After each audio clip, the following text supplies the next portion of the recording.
The boy sacrifices himself for his friend to get away. And thanks to this sacrifice, the girl barely escapes the axe of the killer. After escaping, she sees the sheriff's car downtown and rushes to him. But upon getting closer, she sees the sheriff passed out on the floor, indicating that the killer is close by. Realizing this, the girl takes the sheriff's gun and traces the killer into a building, only for her to discover that her ex might be the killer. Luckily for her, the injured sheriff shows up and urges her to stay outside while he takes care of the killer.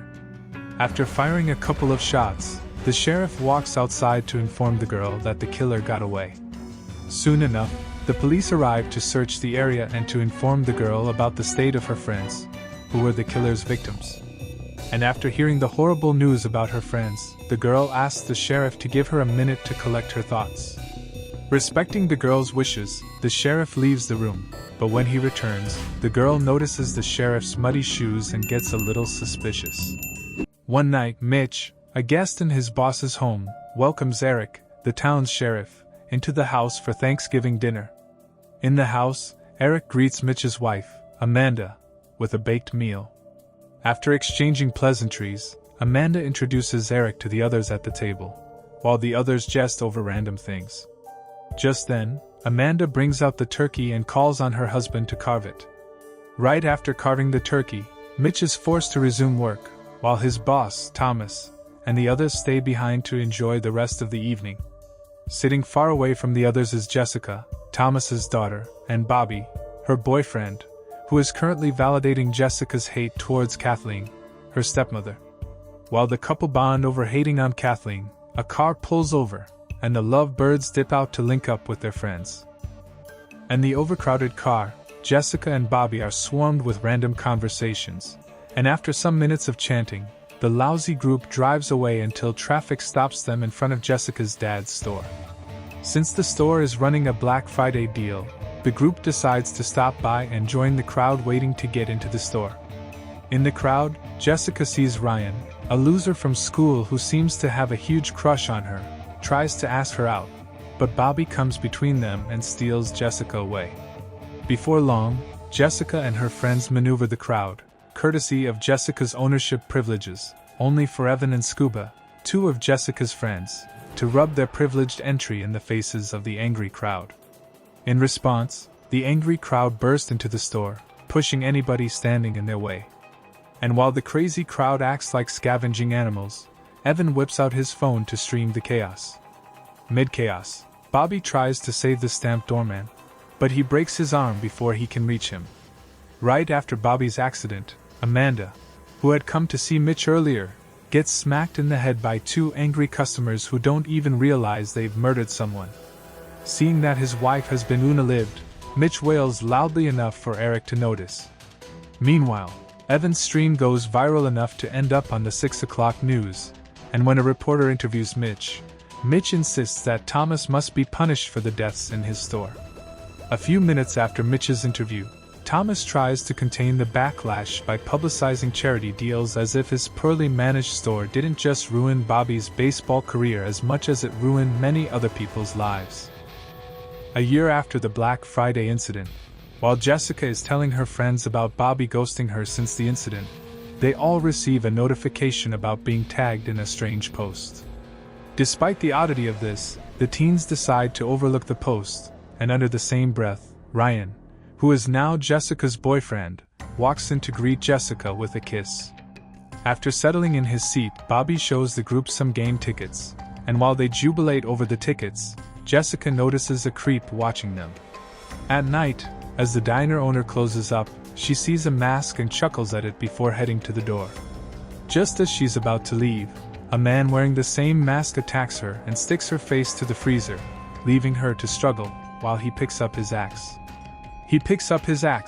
And luckily for her, she scrambles into the control room before her attacker hits her.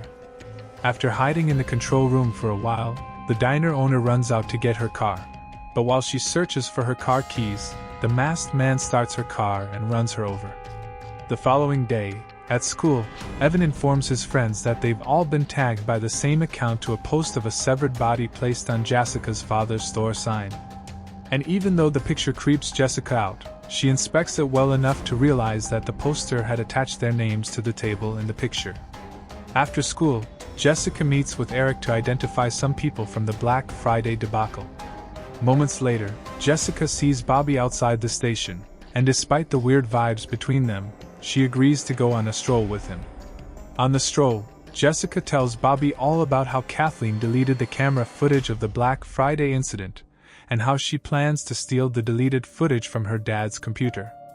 A few minutes later, Jessica and Bobby find themselves at the station again. But this time around, Ryan approaches Jessica and kisses her to show Bobby that a lot has changed during his absence. That same night, the masked killer strikes again. Unlike the last time, the killer decapitates his victim's head and places it on the table in the tagged post. The following morning, Jessica checks her father's computer for the deleted surveillance footage, and just as Jessica is printing out a screenshot, her father walks in on her to apologize for being a crappy father over the years. Immediately after accepting her father's apology, Jessica links up with Bobby, who drives her to the station to show Eric the screenshots of the people she recognized. While they check the printout, they're shocked to see Ryan hugging a stranger he never made mention of in his statement. And even after establishing that Ryan's story isn't adding up, Eric tells Jessica and Bobby not to think much of it. The following day, the killer strikes again, and this time around, he murders 2 students at the school. The school reports the murdered students as missing, and when Evan realizes that a police investigation is grounds enough to cancel football events, he goes nuts. To calm her boyfriend down, Gabby drags Evan into the school hallway, but not before acknowledging Jessica's presence. After the couple disappears into the hallway, Jessica receives a text from Gabby, asking her to meet her in the hallway. Following the orders from the text, Jessica goes to check on her friend, but she notices that Gabby's phone is in a bucket. Right after Jessica retrieves the phone's reflection shows the killer behind her, so she ducks the swinging axe and manages to run away and hide in a classroom. Unfortunately for her, in her hiding spot, she knocks over a hairspray, but the moment the killer turns to attack, she sprays the bottle into his eyes and runs straight to the police outside.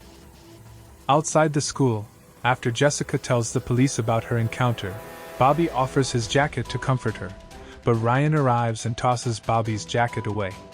Ryan's stunt causes Bobby to snap and accuse Ryan of lying in his police report. Responding to Bobby's accusations, Ryan easily clears the mix-up with a mockful explanation that only causes Bobby to lunge at him. Luckily for them, the cops intervene before the issue escalates. All of a sudden, one of Jessica's friend's fathers comes to drag Yulia, Jessica's friend, away to Florida. Seconds after the father drives Yulia away, Scuba, Yulia's boyfriend, tells Jessica that it's time to ditch the cops and do things their way. Attempting to do things their way, Scuba and Jessica stop by a high dropouts party to stock up on guns. And the moment Scuba gets the guns, Scuba rings Yulia to tell her about his purchase. Meanwhile, in Yulia's house, the killer tranquilizes the house guard and her father before sneaking up on Yulia, who is still on a call with Scuba, and shoving objects into her ears. Witnessing the attack over the phone, Scuba screams and calls the attention of the killer, who picks up the phone to wave at him. Wasting no time, Scuba and Jessica arrive at Yulia's house to save her, but when they see the killer holding a knife to Yulia's throat and a video of Evan and Gabby tied up, Scuba triggers his unloaded gun. After establishing that the gun is empty, the killer activates a chainsaw, pushes Yulia into it, and dips out of the room, while Scuba tries to save Yulia. A few days after Yulia's death, the police assemble at Jessica's house to come up with a plan to bait the killer during the town's parade. The day of the parade comes, and even though Mitch almost ruins their plans, the cops manage to contain him and continue with their plans until another masked dude decapitates someone's head. The decapitation unleashes panic in the crowd, so in an attempt to protect Thomas, Scuba, and Jessica, a cop ushers them into his car, but he gets tranquilized before he takes them to safety. With the cop taken care of, the killer tranquilizes his captives and hijacks the cop's car. After leaving the parade, the masked killer returns to his base, where he prepares Kathleen for her death. Before the killer kills her, Kathleen escapes, but unfortunately for her, He catches up to her and drags her back into the house to roast her in a tanning bed. On the other hand, the police trace the killer's location, but when they reach the location, they realize that they've been tricked. So while the police work around another means of locating the killer begins his sick Thanksgiving feast with Kathleen's roasted body serving as the turkey. The sight of Kathleen's lifeless body makes Thomas puke, but the killer ignores him to put his streaming phone in front of Evan before pounding Evan's head into pieces while his viewers watch. After unliving Evan, the killer starts a speech about greed and the Black Friday debacle. Mid-speech, Jessica frees herself and Scuba fast enough for Scuba to attack the killer before Thomas gets killed. Jessica and Scuba run for their lives when the killer grabs his axe to pursue them. Mid-pursuit, Scuba stays behind to stall the killer, only for the killer to break his arm and continue chasing after Jessica, who had begun climbing a fence. While she climbs the fence, Jessica sees the killer coming for her, but she manages to escape before he gets her. After escaping, Jessica spots the sheriff's vehicle only to see the sheriff injured on the floor. The unconscious sheriff makes Jessica suspicious that the killer is close by, so she grabs the sheriff's gun and tracks the killer into a building. In the building, Jessica discovers that Bobby might be the killer, but before she can do anything, the injured sheriff pops up behind her to take over the situation. Per the sheriff's request, Jessica goes outside, and a few gunshots later, the sheriff rushes out of the building, claiming that Bobby had gotten away. Soon enough, a load of cops arrive to search for Bobby. One of them informs Jessica about the state of the others. To give Jessica some space to digest the news, Eric excuses himself, but when he returns, his muddy shoes make Jessica realize that Eric is the killer all along. But despite knowing this, Jessica plays along. Unfortunately for her, Eric locks the door and reveals that he framed Bobby. Eric's revelation prompts Jessica to ask Eric why he's murdering everyone, only for Eric to reveal that Amanda was cheating on Mitch with him, and when she died in the store, he swore to avenge her death.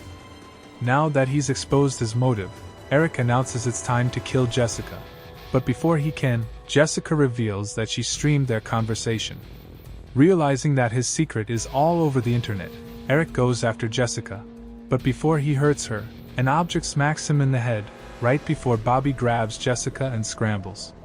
They manage to get into a pickup truck, before Eric rams another truck into them, and hops onto the trunk to slam his axe on the stick Jessica is holding. While holding off Eric, Jessica calls Bobby for help, and in response, Bobby speeds up, knocking Eric off his balance. And as the pickup truck speeds out of the building, Eric grabs its hook and latches it to the wall. The latch makes the truck stop at its tracks, and as Eric approaches them, Jessica loads a shotgun and shoots at a gas pipe she left open moments ago. Jessica's actions cause the building to blow up with Eric inside, and just like that, the death chase ends. A few hours later, the cops arrive to search for the killer's body, and while Jessica reunites with her remaining friends, she eavesdrops on an officer informing a higher-up that the killer's body couldn't be found. After watching the killer murder the people around her one after the other, Jessica finally discovers his identity and sets him on fire. Now that it's been established that the cops couldn't retrieve the killer's body after the fire, what are your predictions? Do you think the killer was burned to ashes? Or do you think he escaped to prepare for his return? Let me know your predictions in the comments. Until next time, guys. Peace out.